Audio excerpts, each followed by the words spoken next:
All right. We have Zuri brushing my hair. Say hi, Zuri. Hi. And we are reading Amy Carmichael. And I'm drawing. And it is chapter 12, page 131. This chapter is titled, Let Me Stay in the Light. Zuri, do something with my hair here. It looks awful. I'm doing a video. I need to make it look pretty. Yeah. Okay. There was a village near Panay called Great Lake. The village had a Christian mission school where local boys and even a few girls were educated. Not one of the parents or children attending the school was a Christian, which had been true for the past 60 years. The villagers knew that the school was run by Christians, but they didn't worry in the slightest about their children's being influenced by Christianity.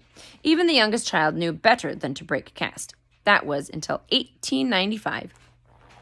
The same year, Amy arrived in India.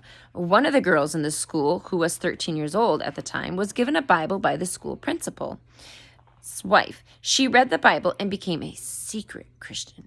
Very secret. She didn't tell a single person about it, and she continued with all the family's Hindu practices. She went so far as to allow her brothers to smear Siva's ashes on her forehead every morning.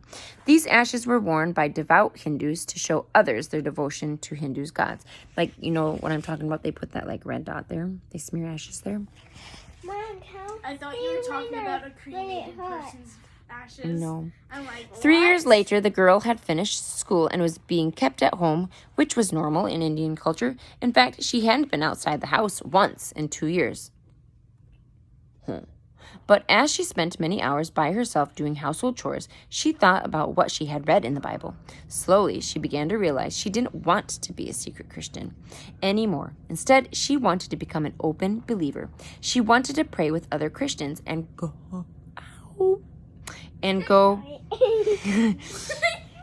with other Christians. Where was I? With other Christians. And go to Bible studies and share her faith with her family. She was also aware that confessing her belief in Christianity could cost her her life. Yet despite that possibility, she could no longer stand to live her faith in secret. She had heard her father and brother talking about the starry cluster, and even though they talked about the group in insulting terms, she felt strangely attracted to it. One night, after everyone was asleep, the girl woke up. Shivers ran up and down her spine. Somehow she knew she had to escape. She had to get to the starry cluster, but what if someone saw her? She would be brought home in disgrace and beaten for sure, maybe even found dead at the bottom of a well shaft in the morning. But her desire to escape was too strong to worry about any potential consequences. Slowly and carefully, she stepped over the sleeping mother and tiptoed to the door. She turned the lock and pulled the door open. For the first time in 2 years, she smelled the fresh air. How can someone be in their house for 2 years straight? I would go insane.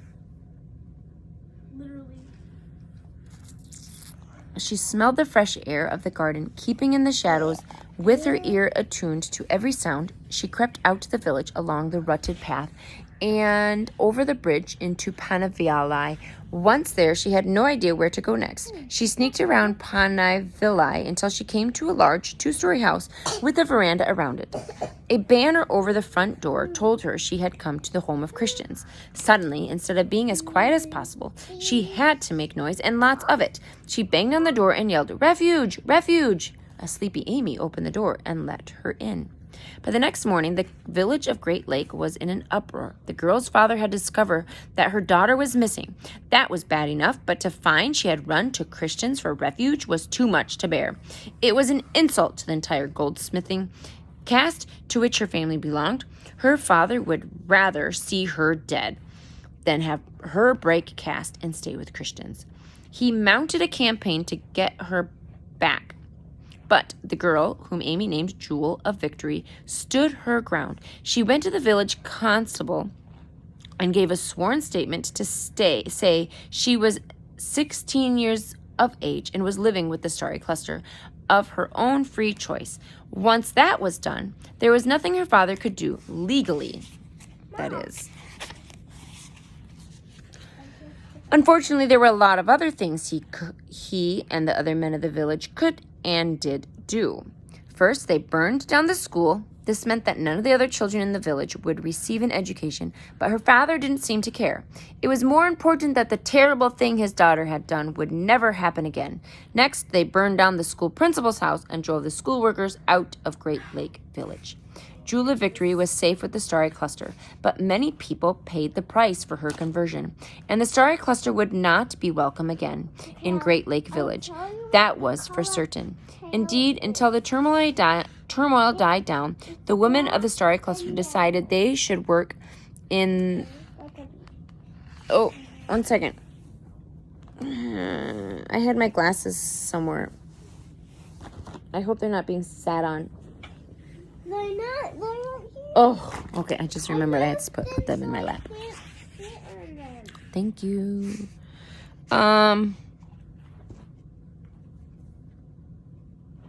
Okay.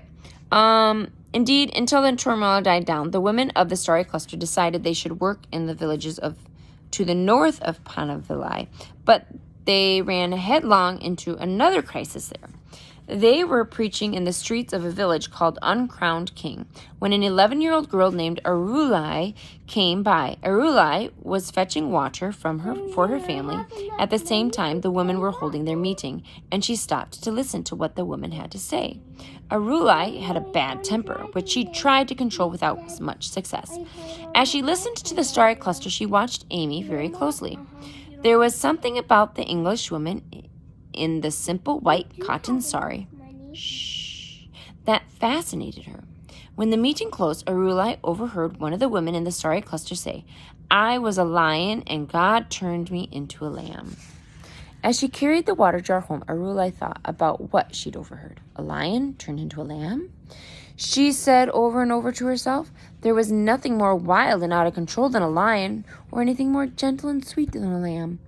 If God could turn a lion into a lamb, then maybe, just maybe, he could even help also control her temper. As the days went by, Arulai became more and more sure that he could. Finally, one day she announced to her parents that she wanted to go and live with the Englishwoman in the white cotton sari. Her family was convinced that Amy had sprinkled some magic powder on her daughters to make her want to leave home. Amy was quickly earning a new name in the area, Child Snatching Amma. Amma is the Tamil word for mother. Arulai kept talking about going to live with Amy until her whole family was so sick of listening to her, they sent her off for a long visit at her uncle's house. That was a big mistake. Arulai's family didn't realize that her uncle lived in the next village to Panavillai, and it was only a short walk for Arulai to slip away and visit Amy. And that is what she did. She made so many visits that in the end, her uncle said she could stay for Bible studies as well. As Arulai learned more and more about the Christian God, she became convinced he was the true God, and she became a convert. She began to speak out boldly about her growing faith. She was 11 years old. Of course, this really upset her family, and they soon whisked her away from her uncle's house. Months passed, and Amy heard no news of her new friend. She prayed for her every day and hoped she would somehow be able to find a way to come back one day. Meanwhile, more trouble followed the Starry Cluster. Children, it seemed, were the most drawn to Amy and her message. Unfortunately, horrible things sometimes happened to children whose parents thought they had been listening for too long to the bewitching child stealer. One girl was drugged by her family when she started to question Hindu ways. Her brain was affected by the drug, and she was never the same again. Other children were beaten or whipped or had hot peppers ground into their eyes. Oh, she was drugged. Oh, I thought it meant like pulled, but she was given drugs. She was drugged. Yikes. Drugged with what? Some drugs. Bad medicine. And she was never the same again. Other children were beaten or whipped or had hot peppers ground into their eyes. Arul Dasan, who turned out to be Arulai's cousin, was kept tied to a pillar in his house for days on end in the hope he would lose interest in Christianity. Every time Amy heard one of these stories, she thought of Arulai and prayed harder that God would bring her back to visit. Finally, in November, 8 months after she'd last been seen by anyone in the starry cluster, Arulai appeared again. She arrived on her doorstep one morning, and Amy rushed out to greet her. It was a wonderful reunion, except for one thing. Arulai was sick and getting sicker by the minute. Amy helped her inside and lay her on the couch. Arulai did not know what was wrong with her. She just knew that she felt very weak and had an incredible headache. Finally, Amy put Arulai into her bed and stayed by her side day and night. Sometimes she prayed for a miracle because she was sure a miracle was the only thing that could save Arulai's life. As Arulai lay in Amy's bed, close to death, a strange thing happened. Her father came to take her home, but when he saw how sick she was, he realized she could not be moved. Instead, he kept coming back regularly to see whether his daughter was well enough to take home. On those trips, he began to see how Amy cared for his daughter. He hated to admit it, but his daughter was getting more love and care with Amy than the starry cluster than she would get in her own home. Whew. Ever so slowly, his resolve to force Arulai to come home as soon as possible began to crumble. And ever so slowly, Arulai began to gather strength. Sometimes Amy would overhear her desperate prayers. Please don't make me go back to the darkness, God. I am living in the light here. Let me stay in the light. By the time Arulai was completely well again, her father had given up the demand that this now 12-year-old daughter come home, and Arulai was allowed to stay on with the group in Panai. Amy was always doing 2 or 3 things at once, and while she was nursing Arulai, she was also writing a manuscript. 5 years after she had sailed for India, the Keswick Convention still supported her. Fueled by the interest generated from Sunrise Land, her book of letters from Japan, the Keswick Convention had asked Amy to write a book about India. It took many months of writing and rewriting, but finally Amy felt happy with the result. Then the question came, what to title the manuscript? Amy didn't want anything too grand or too flowery. She wanted something that was simple, to the point. Finally, she settled on the title, Things as They Are. That said it all for Amy. It wasn't about things as she might want them to be in India, or things the way people in England imagined that they might be. No, it was about things as they are. Eyewitness account, right? Mm-hmm. Amy sent the manuscript off to Keswick Committee in England. She got it back from them much sooner than she expected. Inside, with the manuscript, was a note thanking her for all her hard work, but suggesting she make a few changes. It seemed they felt her manuscript was a bit depressing to read. Well, that's real life, folks. I'm sorry. It probably did not make them feel good about living in their nice, cushy, comfortable homes.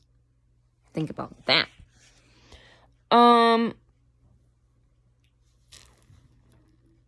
Perhaps the editor suggested it needed a lighter touch, more happy stories, and fewer stories about young children and women in unreachable situations. Again, Amy was confronted with the desire of Christians in England for happy missionary, happy ending stories. She shook her head. If only the committee could have spent a few days with her, they would have quickly seen that for every Arulai, there was 1,000 girls who were temple prostitutes or household slaves. Their lives did not have happy endings, and Amy would not pretend they did. She stuffed the manuscript in the bottom drawer of her desk. Other mail came from England, and it was upsetting too. Robert Wilson's sons wrote letter after letter begging Amy to come home to Bruton Grange. Their father asked for her every day. Their father was getting weaker. Their father had another stroke, but Amy couldn't go back to England, especially now that she had Arulai to look after. Besides, she knew that God had called her to India, and she would not leave unless she was certain he was calling her elsewhere. Still, Amy did get homesick. She longed for someone from England to come and visit. She wanted to show them the way things were and get a first-hand account of the state of Robert Wilson's health. Her longing was rewarded toward the end of 1900. Two of her closest friends from Manchester, Ella Crossley and Mary Hatch, announced that they had bought tickets and were on their way to see her. Amy was so glad to see them again. Of course, the first questions she wanted answered was, had they seen Robert Wilson before they left, and how was he doing? Ella and Mary had visited him right before they left, and better yet, they had a letter for Amy that Robert Wilson had dictated to Ella. Amy ripped the envelope open and read what he had said to say. One sentence particularly caught her attention. I hope you will not let your sickness change any of your plans. Amy was grateful for his reassurance that she was doing the right thing staying in India. Ella and Mary wanted to experience everything Amy had described to them in her letters. They were eager to climb aboard the Bandy and travel the countryside with the Starry Cluster. Amy told them the story of Jewel of Victory and Arulai, who were now both part of the cluster. The two women got to see a side of India few English women ever saw. One day, the three of them entered a home where a child lay crying in a hammock. Amy picked up the child and held him tightly. She guessed he was about 3 years old. He continuously rubbed his eyes, which were red and nearly swollen shut. How long has he been like this? Amy asked his mother. About 3 months, the mother replied, but he does not cry as loudly as he used to. What does the doctor say? Amy asked in Tamil while interpreting the conversation into English for Ella and Mary. The mother looked down. We will not take him to the doctor, she said hesitantly, and then added, it would be breaking caste. Amy hugged the little boy closer. Surely there could be an exception. The child was well on his way to blindness, if not death. How could it be against caste to get him medical help? She begged and pleaded with the mother to let her take the child to the nearest hospital, but the mother would not budge. Nothing mattered more to her than keeping caste, not even the possible death of her own little boy. Keeping caste was more important than keeping his life. Oh my goodness. Caror. Ella and Mary emerged from the hut into the bright sunlight with tears streaming down their cheeks. Although they had been reading Amy's letters for years, the reality of experiencing firsthand what she had described was almost more than they could bear. They asked Amy why she didn't write a book about conditions in India so that Christians in England and other places could pray for her and her workers. Amy shrugged her shoulders. Over the next several weeks, they asked the same question again and again. Finally, Amy opened the bottom drawer of her desk and took out the manuscripts for Things as They Are. She handed it to Ella and Mary, who took turns reading it aloud to each other. When they finished, they were sure it had to be published. Christians needed to know the truth about India and so-called jewel in the empire's crown. Oh, the so-called jewel in the empire's crown. That was India, because it was run by Britain, remember? Amy then showed them the letter from the Keswick Committee about the manuscript. Ella and Mary shook their heads in disbelief. If only the committee could see that what they had seen, then they would understand. Things as They Are was indeed a true picture of the life in India and Amy's work there. Eventually, the two women persuaded Amy to give them the manuscript to take back to England. They must have been two forceful women because soon after their return to England, Things as They Are was published, complete with photos Ella had taken during her visit. Meanwhile, back in India, Amy and Starry Cluster were busier than ever, going from village to village, sharing the gospel message. Oh, that's the end of chapter 12.